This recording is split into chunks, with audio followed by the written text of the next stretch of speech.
ابھی میں اپنی بیٹی کے صوتی پیغامات سن رہا تھا، رو رو کر بتا رہی تھی کہ حاجی عبدالحبیب کی امی جان جو ہے انہوں نے کلمہ پڑھا، سانس اکھڑ گئی، کلمہ پڑھا اور بس وہ 15 منٹ میں ان کا انتقال ہوا. آخری کلمہ وہ ماشاءاللہ ان کو نصیب ہوا اور بس وہ رشک کر رہی تھی ایسا جنازہ، اور اپنے لیے رو رہی تھی بیچاری کہ ہمارا بھی ایسا ہی ہو جائے اور ہم سب.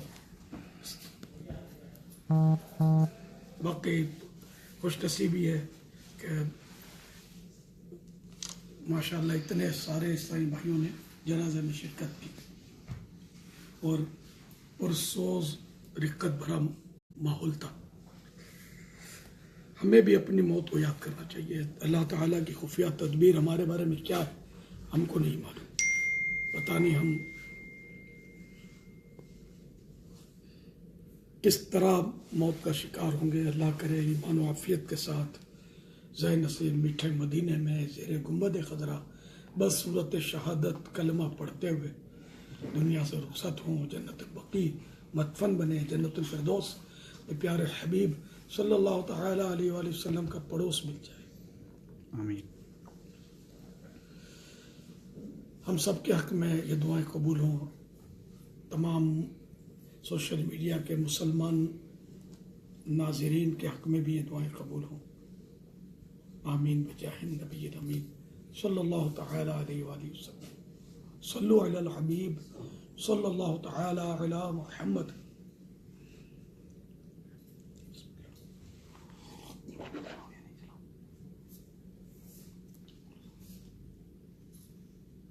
کچھ فرمانا چاہیں؟ دعاؤں کا ہی بس پاپا آ رہے ہیں پیغامات آپ کے لیے، آپ کی صحت یابی کے لیے دعا کا بھی کہہ رہے ہیں. آمین. عافیت نصیب فرمائے اللہ تعالیٰ. صحیح.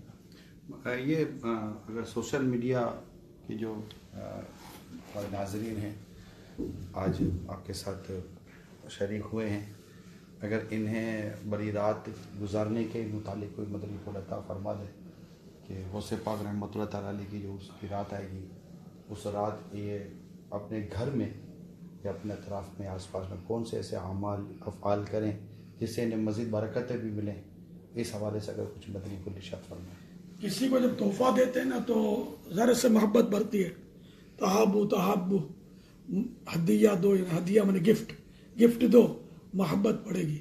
تو جب ہم ہمارے مرشد غوث پاک کی بارگاہ میں ثواب ہدیہ کریں گے، نثار ثواب کریں گے، تو ان کی وہ کیوں خوش نہ ہوں گے؟ جب وہ خوش ہو جائیں گے انشاءاللہ دونوں جہانوں میں ہمارا بیڑا پار ہوگا. تو ان کا خصوصیت کے ساتھ نثار ثواب کیا جائے. ان کے لیے جہاں جہاں ممکن ہو دعوت اسلامی کے اجتماعی ذکر و نعت تو نہ جانے کہاں کہاں ہوتے ہیں، تو وہاں شرکت کی سعادت حاصل کر لی جائے. اور اس میں بھی ذرا وہ ایصال ثواب کے لیے ہوتی ہے محفل. جہاں نیک بندوں کا ذکر ہوتا ہے وہاں اللہ کی رحمت کا نزول ہوتا ہے. تو غوث پاک بھی اگر نیک نہیں تو پھر نیک کون؟ تو ضرور ان کے ذکر خیر کے وقت رحمتوں کا نزول ہونا ہے انشاءاللہ. اور ابھی بھی ہم ذکر خیر کر رہے ہیں انشاءاللہ، ابھی بھی ہم رحمتوں کے سائے میں ہیں.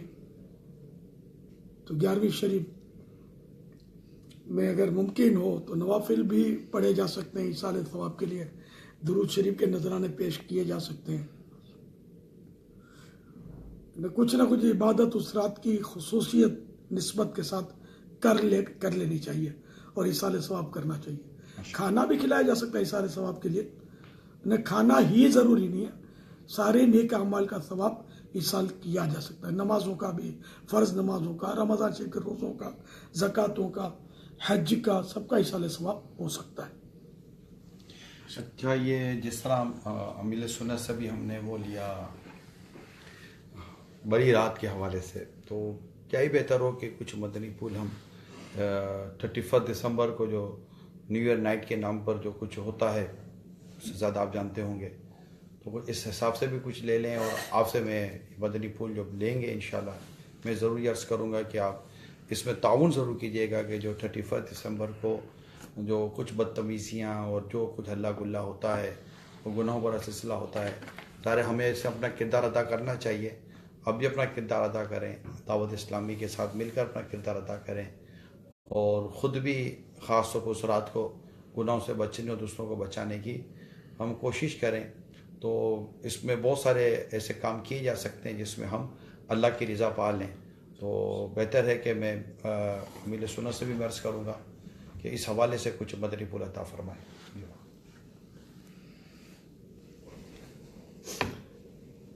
بڑی یہ 31 دسمبر یہ نیو ہیپی ایئر بول کر اس کا جو استقبال کیا جاتا ہے, واقعی اس میں ہمارے یہاں جو انداز ہے نا, اس میں کئی گناہ شامل ہوتے ہیں. طرح طرح کے مطلب یعنی کہ گانے باجے, شرابیں, ناچ, رنگ کی محفلیں, مرد اور عورت کا اکٹھے ہو کر رقص کرنا, بہت کچھ ہوتا ہے. تو ان سے بچنا ہے جاتا ہے. پھر ہوائی فائرنگ میں کئی لوگ زخمی ہوتے ہیں. سائلنسر اسکوٹروں میں نکال کر ہمارے یہاں نوجوان جو ہیں, یہ پاکستان کا ماحول ہے, دنیا بھر کا پتہ نہیں ہے, کہ وہ سائلنسر نکال دیتے ہیں اور روڈوں پر دوڑ رہے ہوتے ہیں گلیوں میں. اور تو ظاہر کتنوں کی نمازیں خراب ہوتی ہوں گی. جو بیچارہ عبادت کرتا ہوگا اس میں خلل آتا ہوگا. چھوٹا بچہ دودھ پیتا چونک کے جاگ جاتا ہوگا, نیند اڑ جاتی ہوگی, روتا ہوگا, ماں باپ کو سونے نہیں دیتا ہوگا. پتہ نہیں کتنی تکلیفیں. بیچارے بزرگ عمر رسیدہ عام طور پہ یہ کچھ نہ کچھ بیماریوں میں مبتلا ہوتے ہیں, ان کو کتنی تکلیفیں ہوتی ہوں گی. جو نیند کی گولی کھا کر سویا ہے, پھر وہ اسکوٹر لے کر کوئی نکلا سائلنسر نکال کر, تو اس کی بیچارے کی اگر آنکھ کھل گئی تو کتنا بڑا اس کے لیے صدمے کا سامان ہوگا. تو اس سب کو دیکھنا چاہیے اور ایسی حرکتیں نہیں کرنی چاہیے جس سے اللہ تعالیٰ کے بندوں کو تکلیف ہو. نیکیاں کرنی چاہیے. ہم بھی الحمدللہ وہ دعوت اسلامی کے مدنی ماحول میں 31 دسمبر مناتے ہیں, وہ مدنی مذاکرہ کر کے 12 بجے صلاۃ و سلام پڑھتے ہیں, درود و سلام پڑھتے ہیں, یوں مناتے ہیں. یہ بھی اس کے اگینسٹ میں جو یہ اس طرح کرتے ہیں, تو اس لیے ہم نے یہ شروع کر دیا. آپ اس میں شامل ہو جائیں, مدنی چینل پر رہیں, کہیں نہ جائیں, اس طرح کی کوئی مطلب حرکت نہ ہو. اور کسی کی حوصلہ افزائی ہو گیا, بلکہ جس کو آپ جانتے ہو نا کہ وہ ایسا کرتا ہے, تو اس کو بھی آپ انفرادی کوشش کر کے ان چیزوں سے باز رکھیں, وہ سمجھائیں. سمجھانا انشاءاللہ کار ثواب ہوگا. مانے نہ مانے, سمجھانے کا آپ کو ضرور ثواب ملے گا انشاءاللہ. نیت صاف, منزل آسان. صلو علی الحبیب صلی اللہ تعالی صلی علی اللہ محمد. یہ آپ کے پیج پہ ایک سوال آیا ہے کہ یہ راہیل احمد ہیں, یہ کہہ رہے ہیں کہ بڑوں کو غیبت کرنے سے کیسے روکا جائے اور اپنے آپ کو غیبت سننے سے کیسے بچایا جائے. یہ کہہ رہے ہیں بڑے جو ہوتے ہیں عموماً یہ بہت مشکل ہو جاتا ہے ان کو غیبتوں سے روکنا. ان کو غیبت کا روکے نا, تو تجربہ یہ ہے کہ پھر یہ اوپر سے بولتے ہیں کہ یہ غیبت نہیں ہے, حقیقت ہے. جی میں جھوٹ نہیں بول رہا, وہ ایسا ہی ہے. تو معذرت کے ساتھ عرض یہ کہ غیبت کی تعریف یہی ہے کہ کسی میں موجود عیب اور برائی کو اس کے پیچھے بیان کرنا, یہ ہے غیبت. یعنی کسی میں موجود عیب کو بطور برائی پیچھے سے بیان کرنا, یہ ہے غیبت. یہ ڈیفینیشن ہے غیبت کی. اگر موجود نہ ہو تو پھر تو تہمت ہے. تو اس لیے یہ بیچارے جواب دیتے ہیں کہ وہ ہے ہی ایسا, تو یہی تو غیبت ہے کہ وہ ہی ایسا. نہ ہوتا تو پھر تہمت ہوتی, پھر غیبت سے بڑا گناہ ہے. پھر یہ بے باکی, ہم تو اس کے منہ پر بھی بول سکتے ہیں, تو منہ پر بولنا کوئی جائز تھوڑی ہو جائے گا, یار اس کی دل آزاری ہوگی, تو یہ بھی کوئی چھوٹا گناہ نہیں ہے. اچھا, اب رہا یہ کہ کوئی ایسی بھاری بھرکم شخصیت ہے جو غیبت کر رہی ہے, اب اس کو روکا کیسے جائے. اب دیکھ لے, اپنا قد دیکھ لے آدمی, اپنی بات کا وزن دیکھ لے. اگر لگتا ہے کہ یہ مان جائے گا تب تو آپ کا ظن غالب ہو گئی, مان جائے گا تب تو واجب ہو جائے گا کہ اس کو اس سے روکا جائے. اور اگر آپ کو لگتا ہے کہ یہ مانے گا نہیں, الٹا مطلب کچھ اور مسئلہ کر دے گا, تو پھر ایسے موقع پر وہاں سے اٹھ کر بندہ چلا جائے. اگر اٹھنا بھی مطلب وہ مشکل ہے کہ یہاں کیسے اٹھ کر جائے, ایسی جگہ پھنسا ہوا ہے بندہ, تو پھر اس کی باتوں کی طرف توجہ نہ دیں، یعنی اس کو یہ نہ لگے کہ یہ توجہ سے میری بات سن رہا ہے، رپلائی آپ کی بیزاری کے انداز کی ہو، موڈ آف ہے، جیسے گھڑی دیکھ رہے ہیں، ادھر دیکھ رہے ہیں، ادھر دیکھ رہے ہیں، یعنی کہ جب نو لفٹ ہوگا نا، ہو سکتا ہے وہ اپنی ان باتوں سے باز آ جائے، یا آپ یہ کر سکتے ہیں تو کوئی ترکیب سے اس کا ٹاپک چینج کر دیں، کوئی اور بات چھیڑ دیں. ارے آپ کو پتا چلا یوں کر کے کوئی سی بات سچی ہو، آپ کو یاد ہو تو یوں کر کے وہ اس کو گھما دیا جائے، تو بعض اوقات اس میں بھی کامیابی ہو سکے گی. اب یہ بھی بڑا مسئلہ ہے کہ بعض ایسے ہوتے ہیں کہ وہاں بچنا بڑا مشکل ہوتا ہے کہ یہ بولیں گے، پھر بولیں گے ہاں بھائی سن رہے ہو نا، غلط تو نہیں کہہ رہا میں، ٹھیک کہہ رہا ہوں نا. اب یہاں بندہ پھنستا ہے کہ اب اس کے منہ پر کیسے بولے کہ آپ غلط کہہ رہے ہیں. ہم جیسا آدمی تو شاید بول دے کسی کو کہ آپ غلط کہہ رہے ہیں، لیکن ہر آدمی نہیں بول سکتا. اب ایسے موقع پر بھی جواب تو نہیں دینا ہے، یعنی سر یوں نہیں ہلانا کہ ہاں آپ غلط نہیں کہہ رہے، دل میں تو اس کو برا ہی جاننا ہے، اور اس کا جواب جو ہے نا یہ اس وقت نہیں دینا. مگر ایسے موقع پر بھی یہ بھی خطرہ ہوتا ہے کہ بھائی جواب کیوں نہیں دیتے، بھائی منہ سے بولو تو صحیح، کیا میں غلط کہہ رہا ہوں. اب ایسے موقع پر بس استغفار پڑھے بندہ، دل ہی دل میں اللہ سے پناہ مانگے کہ یہ بلا ٹل جائے. لیکن مارا لے کے ہم یہاں تو کرنی نہیں ہے، وہ مار تو نہیں ڈالے گا، گولی تو نہیں چلا دے گا، برائی مانے گا تو مانتا رہے. ہم کو گناہ سے اپنے آپ کو بچانا ہے اور اٹھ کر چل پڑنا ہے وہاں سے، یا کوئی بھی ایسی صورت کرے کہ آپ وہ باتیں آپ کے کانوں میں نہ جانے پائیں، کوئی دفاع کی صورت ہو. اور اگر آپ کو پتا ہے کہ وہ آدمی اچھا تو اس کی کوئی اچھا بیان کر دیجئے. جیسے کہ اگر کسی نے کہا کہ یار ہے نا وہ چھوڑو یار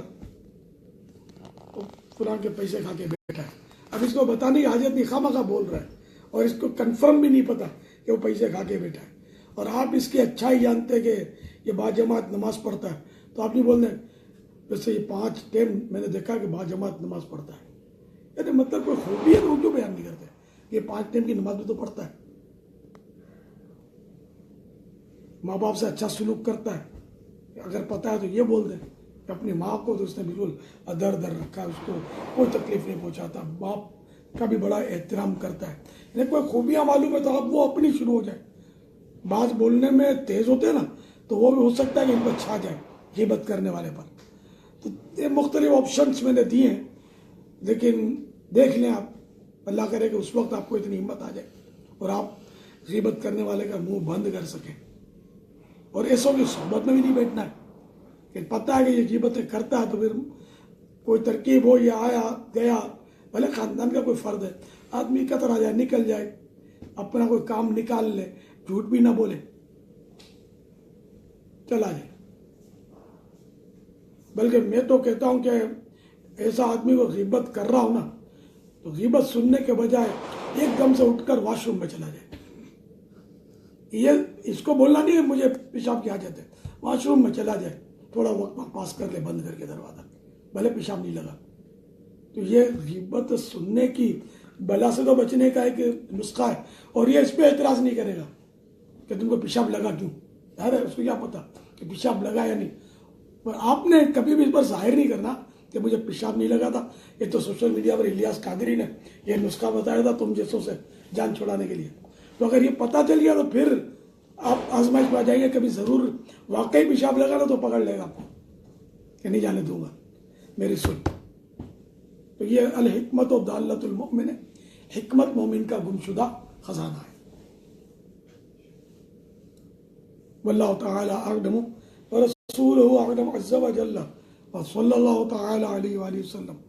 صلو علی الحبیب صلی اللہ تعالی علیہ وسلم. جن اسلامی بھائیوں نے آپ کو سلام کہا ہے، دعا کے لیے کہا، ان کو سلام اور ان کو دعاؤں سے بھی نوازنا. الحمدللہ رب العالمین والصلاة والسلام علی سید المرسلین. یا رب المصطفیٰ جل جلالہ وصلی اللہ تعالی علیہ وآلہ وسلم، ہم سب کے گناہوں کو معاف فرما. یا اللہ ہماری بے حساب مغفرت فرما. یا اللہ جن عاشقان کو صلاۃ نے دعاؤں کے لیے کہا ہے، ہم سب کی جائز مرادوں پر رحمت کی نظر فرما. یا اللہ جو خود مریض ہیں یا مریضوں کے لیے دعاؤں کا کہہ رہے، ان کے مریضوں کو یا خود یہ مریض ہیں تو ان کو صحتوں، راحتوں، عافیتوں، بڑی طویل زندگی عطا فرما، سب پر فضل و کرم فرما، رحمت نازل فرما، بے حساب مغفرت سے مشرف فرما، سب کی جائز مرادوں پر نگاہ کرم فرما، آمین بجاہ النبی الامین صلی اللہ تعالی علیہ وآلہ وسلم، صلو علی الحبیب صلی اللہ تعالی علی محمد. جزاک اللہ خیر. وإياكم.